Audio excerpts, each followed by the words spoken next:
If somebody's going to try to blackmail me with advertising, blackmail me with money, go f*** yourself. Go f*** yourself. Is that clear?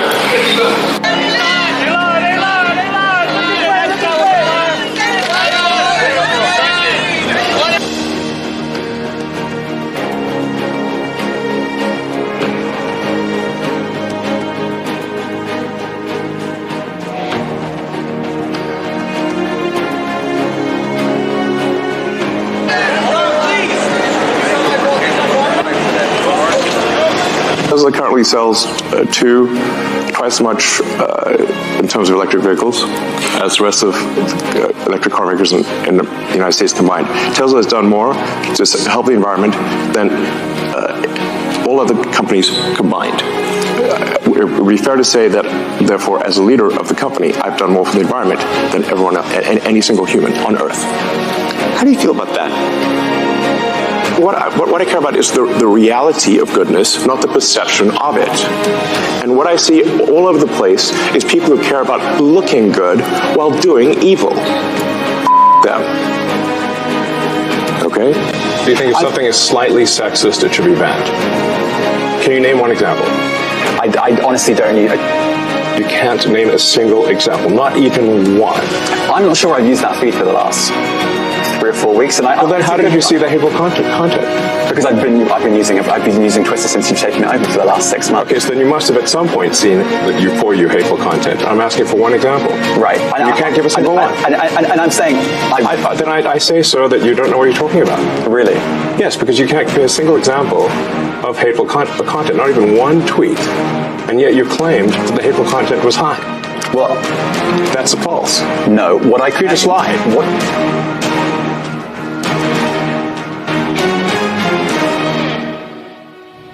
You people have called you the real Tony Stark. Okay, you've got your finger in so many different advanced technologies. As I said, SpaceX, Tesla. Are you sincerely trying to save the world? Well, I'm trying to do good things, yeah. But you're trying to do good things and you're a billionaire. I mean, yeah, that seems a little bit like either superhero or supervillain. You have to choose one.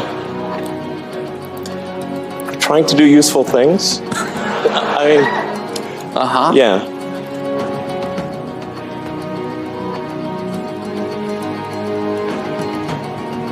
What's your source of belief in situations like this? When the engineering problem is so difficult, there's a lot of experts, many of whom you admire, who have failed in the past. Yes. And a lot of people, a lot of experts, maybe journalists, all the kind of, the public in general have a lot of doubt about whether it's possible. And you yourself know that even if it's a non-null set, non-empty set of success, it's still unlikely or very difficult. Like, where do you go to, both personally, intellectually, as an engineer, as a team, like for source of strength needed to sort of persevere through this and to keep going with the project, take it to completion? A source of strength. I just really not how I think about things. I mean, for me, it's simply this is something that is important to get done, and we should just keep doing it or die trying. And I don't need a source of strength. So quitting is not even like... It's not in my nature. Okay. And I don't care about optimism or pessimism. Fuck that, we're going to get it done.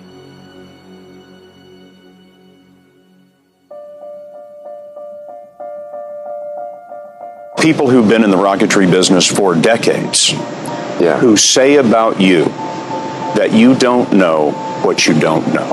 Well, I suppose that's true of anyone. How can anyone know what they don't know?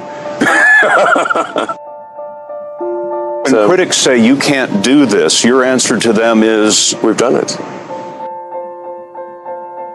There are American heroes who don't like this idea.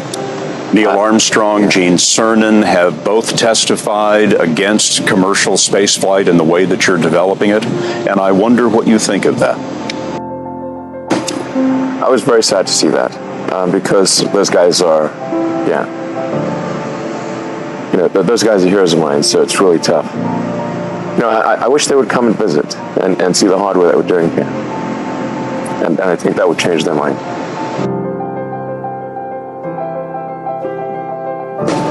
They inspired you to do this, didn't they? Yes.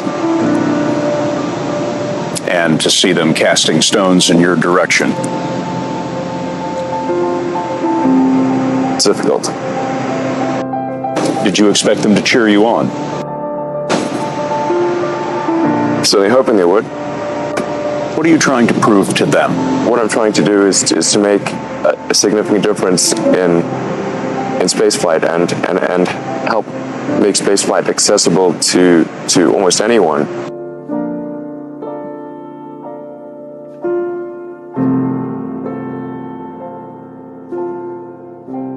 One thing I really like about you is you are unusually fearless and willing to go in the face of other people telling you something is crazy. Where does that come from, or how do you think about making a decision when everyone tells you this is a crazy idea? Where do you get the internal strength to do that? Well, first of all, I'd say I actually think I feel fear quite strongly. So it's not as though I just have the absence of fear. I feel it quite strongly. But there are just times when something is important enough, you believe in it enough, that you do it in spite of the fear. So speaking of important things, it's like people shouldn't think people shouldn't think, well, I feel fear about this and therefore I shouldn't do it. It's normal to feel fear. Like there'd have to be something mentally wrong if you didn't feel fear. If you just accept the probabilities, then that diminishes fear. When starting SpaceX, I thought the odds of success were less than 10%. And I just accepted that actually probably I would just lose everything. But that maybe would make some progress. If we could just move the ball forward, even if we died, maybe some other company could pick up the baton and keep moving it forward. So that would still do some good. Same with Tesla. I thought the odds of a car company succeeding were extremely low.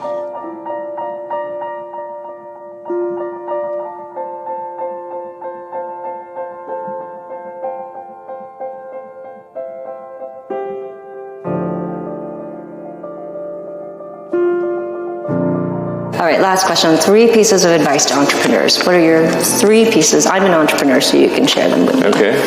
How would you advise me? Well, first of all, I really need to give some thought to how can I provide advice that would be most helpful, and I'm not sure I've given enough thought to that to give you the best possible answer. But I think certainly being focused on something that you're confident will have high value to someone else, and just being really rigorous in making that assessment, because people tend to, a natural human tendency is wishful thinking. So a challenge for entrepreneurs is to say, well, what's the difference between really believing in your ideals and sticking to them versus pursuing some unrealistic dream that doesn't actually have merit? And that is a really difficult thing to tell. Can you tell the difference between those two things? Right. So you need to be sort of very rigorous in your self-analysis.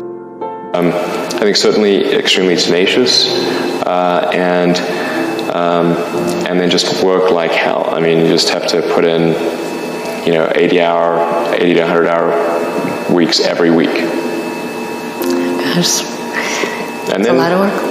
All those things improve the odds of success. Okay. I mean, if other people are putting in 40-hour work weeks and you're putting in 100-hour work weeks, then even if you're doing the same thing, you know that in 1 year you will achieve what they achieve. You will achieve in 4 months what it takes them a year to achieve.